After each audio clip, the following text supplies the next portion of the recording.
اور امام حسین فرماتے ہیں کہ ملہو جدن کا جد فی الورا، فرماتے ہیں کسی کے پاس میرے نانا جان جیسا کسی کا نانا ہے تو سامنے لائے۔ واقع شیخی فرماتے ہیں کسی کے پاس میرے بزرگ جیسا، میرے پیر جیسا کسی کے پاس پیر ہے تو وہ بھی سامنے لائے۔ فانا ابن القمرین، فرمایا میں شمس و قمر کا بیٹا ہوں۔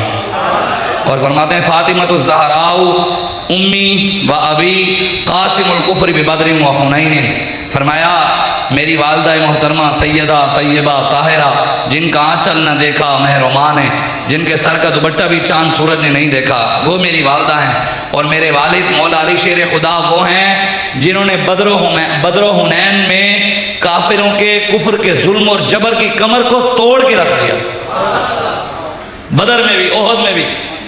اور مولا علی شیر خدا کی اولاد ہوں۔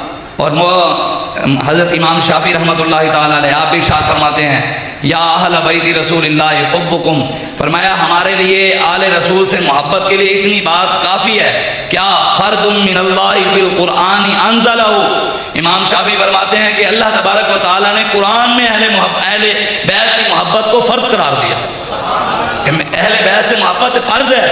اور آگے کیا فرماتے ہیں کفا بکم من القدر، فرمایا اہل بیت سے محبت جو ہے، اہل بیت سے جو مودت ہے وہ اتنی زیادہ ہے، کہتے ہیں من لم یصلی علیکم لا صلاۃ لہ، فرمایا اگر ہم ان پر درود نہ پڑھیں تو ہماری نماز ہی نہیں ہوتی، حضور کی آل پر اگر درود نہ پڑھیں ہماری نماز ہی نہیں ہوتی۔ اور کیا فرماتے ہیں اذا نحن فضلنا علیًا، فرماتے ہیں جب مولا علی سے محبت کی بات کرتے ہیں، شان اہل بیت ہم بیان کرتے ہیں، روافض بالتفضیل عند ذی الجہل، فرمایا پھر کچھ جاہل ہمیں رافضی کہتے ہیں۔ جب ہم اہل بیت کی شان بیان کرتے ہیں ہم کہتے ہیں کہ بے اجازت جن کے گھر جبریل بھی جاتے نہیں، قدر والے جانتے ہیں قدر و شان اہل بیت۔ فرمایا جب ہم مولا علی کی، امام حسن کی، امام حسین کی، سیدہ طیبہ طاہرہ کی، شہدائے کربلا کی، اہل بیت کی محبت اور عشق کی ان کی بات کرتے ہیں، لوگ ہمیں رافضی کہتے ہیں۔ اور بفضل ابی بکر اذا ما ذکرتہ، فرماتے جب ہم ابو بکر صدیق کا ذکر کرتے ہیں پھر لوگ ہمیں ناسبی کہتے ہیں کہ یہ ناسبی ہیں۔ فرمایا نہیں، ہم مولا علی کے بھی غلام ہیں، صدیق اکبر کے بھی غلام ہیں۔ اگر مولا علی سے محبت کرنا رافضیت ہے تو امام شافعی فرماتے ہیں میں سب سے بڑا رافضی ہوں، اور صدیق اکبر کی بات کرنے سے کوئی ناسبیت کے فتوے لگاتا ہے تو پھر میں سب سے بڑا ناسبی ہوں۔ امام شافعی فرماتے ہیں، وہ کسی شاعر نے بڑی خوبصورت بات کی ہے نا، وہ کہتا ہے کہ ہم لوگ صحابہ کے قصیدوں کے گویے، ہم لوگ صحابہ کے قصیدوں کے گویے، ہم سے تو کسی ایک کا بھی انکار نہ ہوئے، اور ممکن ہی نہیں ہوئے مسلمان کا بچہ اور مولا علی کا حبدار نہ ہوئے۔ یا رسول اللہ لبیک لبیک لبیک یا رسول اللہ لبیک لبیک لبیک یا رسول اللہ لبیک لبیک لبیک یا رسول اللہ۔ ممکن ہی نہیں ہوئے مسلمان کا بچہ اور اہل بیت کا حبدار نہ ہوئے، ممکن ہی نہیں ہوئے مسلمان کا بچہ اور صدیق اکبر کا حبدار نہ ہوئے، عمر کا حبدار نہ ہوئے، عثمان کا حبدار نہ ہوئے۔ ہم سب کے ماننے والے ہیں، ہم اہل بیت کے بھی غلام ہیں، صحابہ کے بھی غلام ہیں۔ ہاں، وہ کسی نے بھی یہ بھی بڑی خوبصورت بات کہتا ہے، لجپال گھرانہ ہے نگینوں کی لڑی ہے، اس گھر کی غلامی بھی حکومت سے بڑی ہے، حکومت سے بھی بڑی ہے۔ اور آگے جو اس نے بات کی نا، کسی نے بابا جی سے آ کر پوچھا کہ حضور آپ کیا کہتے ہیں سیدہ کے بارے میں، تو جو بابا جی کے جملے تھے نا، بابا جی نے فرمایا سیدہ پاک کی سواریوں نے جہاں پیشاب کیا ہے نا، پوری امت اس پیشاب کو لگنے والی خاک کے برابر بھی نہیں ہے۔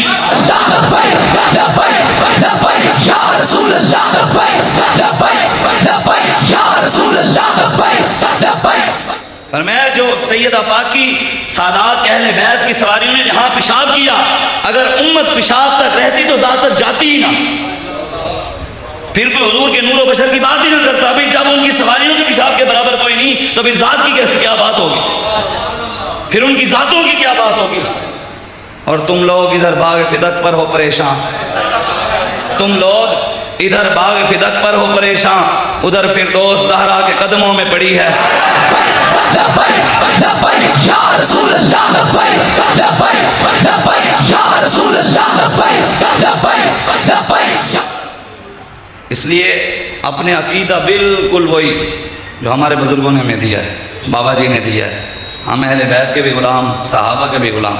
میں نے جو علامہ اقبال کا شعر پڑھا ہے نا، اقبال کہتا ہے فقیری فقط نمازوں کا نام نہیں ہے، فقیری فقط روزے کا نام نہیں ہے، فقیری فقط حج زکاتوں کا نام نہیں ہے، فقیری فقط تسبیحوں کا نام نہیں ہے، فقیری فقط چلوں کا نام نہیں ہے، فقیری فقط 11ویں 12ویں منانے کا نام نہیں ہے، فقیری فقط جو ہے وہ بریانی بکرے مرغیاں پکانے کا نام نہیں ہے، حلوے بانٹنے کا نام نہیں ہے. اقبال نے کیا کہا ہے؟ کہتا ہے ایک فقر ہے شبیری. کہتا ہے فقیر وہ ہے جو امام حسین سے میدان کربلا میں جا کر بتایا فقیر اسے کہتے ہیں. کفر کی آنکھوں میں آنکھ ڈال کر کہا کہ فقیر اسے کہتے ہیں. ایک فقر ہے شبیری، اسی فقر میں ہے میری میراث مسلمانی سرمایہ شبیری. علامہ اقبال کہتے ہیں مسلمانوں کی میراث امام حسین کی ذات ہے. تقریریں کر لینے سے حسینیت کا عقد نہیں ہوتا، اور وہ حسینی نہیں ہے. جلوس نکال لینے سے، سبیل پی لینے سے، بریانی کھا لینے سے، حسین کے نام کی لنگر کھا لینے سے حسینی نہیں بن جاتا. حسینی وہ ہے جو امام حسین کی تعلیمات پر عمل کرے، امام حسین کی سیرت پر عمل کرے، ان کے دیے ہوئے راستے پر کھڑا ہو، وقت آئے اپنا سر بھی کٹوائے. حسینی وہ ہے، ہم نے اگر دیکھا ہے تو وہ خادم حسین تھا. لبیک یا رسول اللہ لبیک لبیک لبیک یا رسول اللہ لبیک لبیک لبیک یا رسول اللہ لبیک. حضور علیہ السلام ایک بار میرے آقا و مولا مدینہ پاک میں تشریف صحابہ کے ساتھ جا رہے، بچے کھیل رہے تھے. تو میرے آقا و مولا نے ان بچوں میں سے ایک بچے کو اٹھایا. صحابہ کہتے ہیں ہم نے اس بچے کو اسے پہلے نہیں دیکھا تھا یا نہیں جانتے تھے. پہلی بار ہم نے دیکھا کہ حضور نے ایک نئے بچے کو اٹھایا، اور حضور نے اس کو اٹھایا، اپنے سینے سے لگایا، اس کا ماتھا چوما. صحابہ نے عرض کیا یا رسول اللہ ہم نے اس بچے کو پہلے اس طرح آپ کو اس سے محبت کرتے ہوئے نہیں دیکھا، پہلی بار یہ دیکھا ہے، بچہ نیا ہے، ہم نہیں جانتے. آپ نے اس سے محبت، یہ اس کو آپ نے چوما کیوں ہے، اس کو آپ نے سینے سے کیوں لگایا ہے؟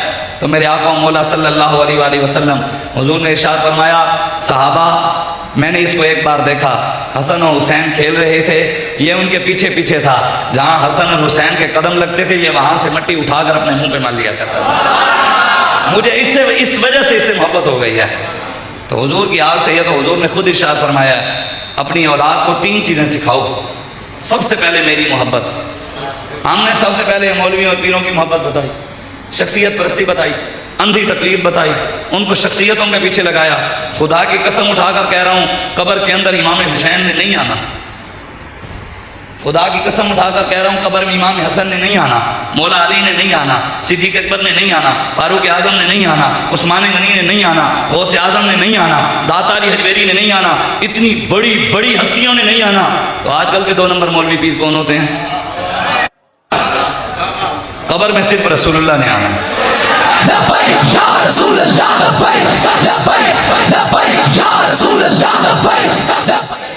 قبر میں صرف رسول اللہ نے آنا ہے، سب نے چھوڑ جانا ہے، سب نے. ادھر حضور کام آئے ہیں. پوچھا جائے گا ما کنت تقول فی ھذا، بتاؤ ان کے بارے میں دنیا میں کیا کہتے تھے؟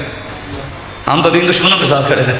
امام حسین موجود ہوتے آج، یا امام حسین کے دور کے اندر قرآن کو آگ لگائی جاتی، امام حسین خاموش رہتے، گنبد خضرا پہ بیٹھے رہتے، مسجد نبی میں چلے جاتے؟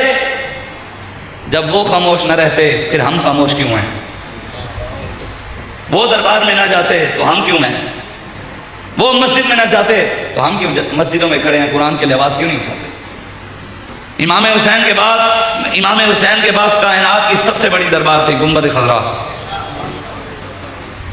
سب سے بڑی دربار کے سجادہ نشین حسن و حسین. جب دین پر وقت آیا تو گنبد خضرا پر بیٹھ کر تویز نہیں لکھے، نذرانے نہیں لیے، مسجد نبی میں 50,000 نمازوں کا ثواب نہیں لیا، کعبے میں جا کر 1,00,000 نمازیں نہیں پڑھی. آج لوگ ہمیں کہتے ہیں مسجد میں سیاسی گفتگو کرنا ناجائز ہے. ایک ہی حدیث ہے تو اپنی چدراہٹ کے پیچھے مسجد ہوتے اپنی نمی گل لکھوا دیتی ہے، سانو کہنا ہے مولوی یہ گل نہ کر. تیری حیثیت ہے تو مسجد پہ یہ چیز لکھے، کس جگہ لکھا مجھے دکھا. اگر مسجد میں سیاسی گفتگو کرنا جائز نہیں ہے تو پھر سیاست دان کرانا بھی جائز نہیں ہے، پھر ایم پی اے بھی نہ گھسے، ایم این اے بھی نہ گھسے. اگر مسجد میں سیاست نہیں ہے تو پھر حسین کو یزید کے ساتھ ٹکر لینے کی ضرورت نہیں تھی. اگر دین میں سیاست نہیں ہے تو حسین گنبد خضرا پہ بیٹھے رہتے، دعا مانگ لیتے، وہیں احتجاج کر لیتے، اس کی مخالفت وہیں کر لیتے. حسین نے کربلا جا کر بتایا کہ سیاست بھی ضروری ہے، حکمران سے ٹکر لینا بھی ضروری ہے، ظالم کی آنکھوں میں آنکھیں ڈالنا بھی ضروری ہے، اس کا پنجہ پکڑنا بھی ضروری ہے.